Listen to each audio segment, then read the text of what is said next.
this on.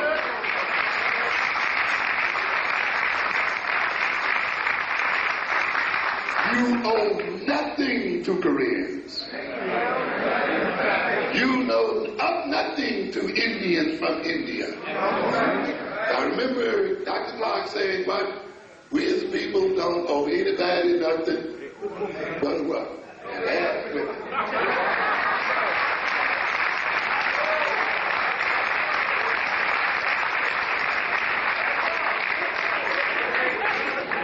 So we have to recognize. So a great deal of the problem here is inequality in power and inequality centered around economic power. I'm going to move here. Let's see. I'll give you a few more minutes. Let's see. But you have to recognize that. If you read carefully Black on Black Violence, you'll see that in there where I talk about the exportation and the importation of crime. How the Europeans exported their criminals. You see. And then, made the colonial people reduce their crime wave. And of course, they claimed it was due to their moral superiority. You see. But actually, what we did was finance what they called their moral superiority. I told many middle classes, now be careful. You think that you are good. You are intrinsically good.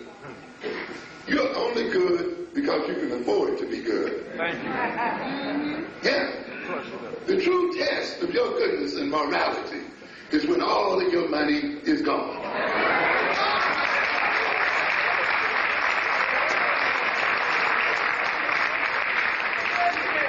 The largest percentage of people's morality is bought with money. Yes. And we saw the European criminal, poor and raggedy, doing what first? Murdering, killing, and raping. Right. Yes. Claiming he was coming over here for freedom of religion. And then after he raped and colonized and set up a system for robbing the colonial people, all of a sudden he became what? Morally superior. I talked about in Black on Black Violence something called the structuration of crime. And what I try to get across in there is that the type of crime a person commits is related to their class level, not to their criminality. You see, people can be equally criminal across class. Oh, yes. But depending on what class you're in, you will commit certain crimes. Why should an accountant go out in the street and mug somebody?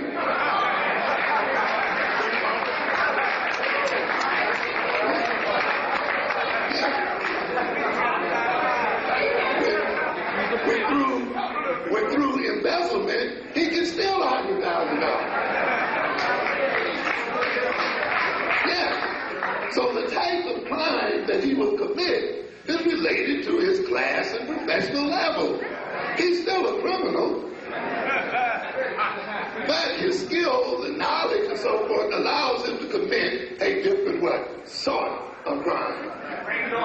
And then you let the white man call that what? White collar. And then you make it appear that he is less criminal. Because you want to major the criminality by the physicality of the act. You got to get over that. When he was poor and without social status, he immediately entered into what? Physical act of violence. Understand? But what is a man on the street who has no accounting skills, doesn't work in an accounting firm, and he's committed crime going to do? His options are what? Limited. So in a sense, when the society oppresses and maintains a people at a certain social level, it creates the kind of crimes they're going to engage in.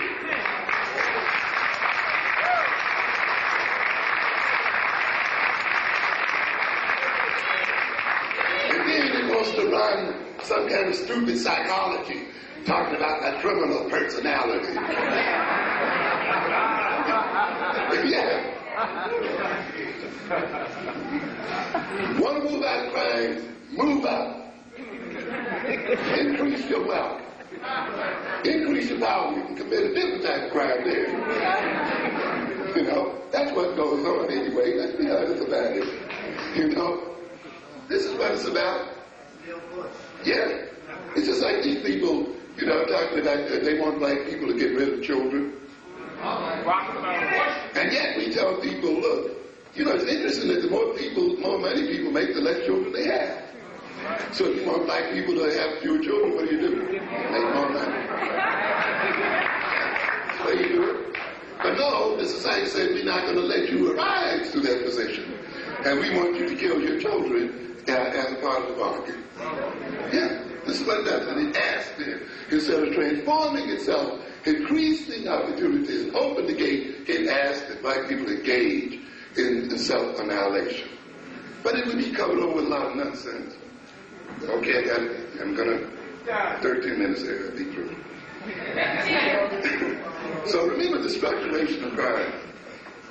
Now I want to quickly point out some things here. Some of them you know in terms of economic differences. I showed you I think I mentioned the last time you were here, I was here, about the Asian businesses and their growth. Remember we said the number of businesses owned by Asian Americans increased by 9.89.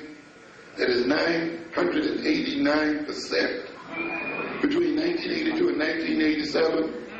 A rate more than 6 times greater than the growth rate for all U.S. businesses between 1982 and 1987, which was only 14%.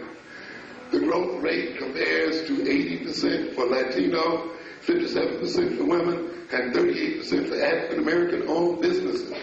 This money by the Asian will be transformed into dollars. Yes. Transformed into status. And will become a part of the Asian juggernaut. How many people saw this piece with Sun Moon Young last night? Yes. A man beginning to have a major impact on U.S. policy, thinking, behavior, ideology, and so forth, because he had what? Money. Money. Millions. Who can run a paper that loses $50 million a year and still keep it going. The Washington Times. Let's look quickly again. At another situation here. Ethnic Road to Riches, the immigrant job specialty. New York Times 1292.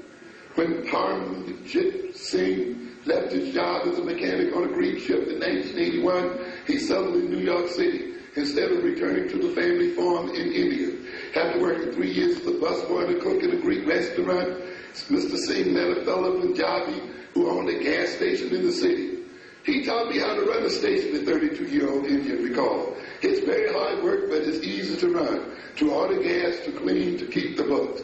By 1990, Mr. Singh, with an Indian partner, owned 13 gas stations in the New York City area. What's going on here, ladies and gentlemen? He has competitors, however, chiefly other Punjabi chiefs, who began buying and working in gas stations in the city at the same time he did, some of whom owned as many as 40. Where have we been? What's going on here? Don't we use gas? Or do we only? Well, that's it.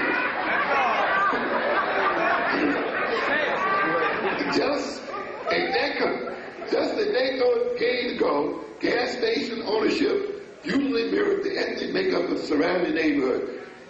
But now, about 40% of the city stations are owned by South Asians, estimated in the South.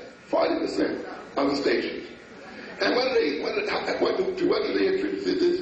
They have also developed their own specialized niches, virtually monopolizing certain businesses and professions, and slowly changing the commercial, political, and cultural profile of the city. It takes more than love. It takes more than racial harmony. You've got to move into the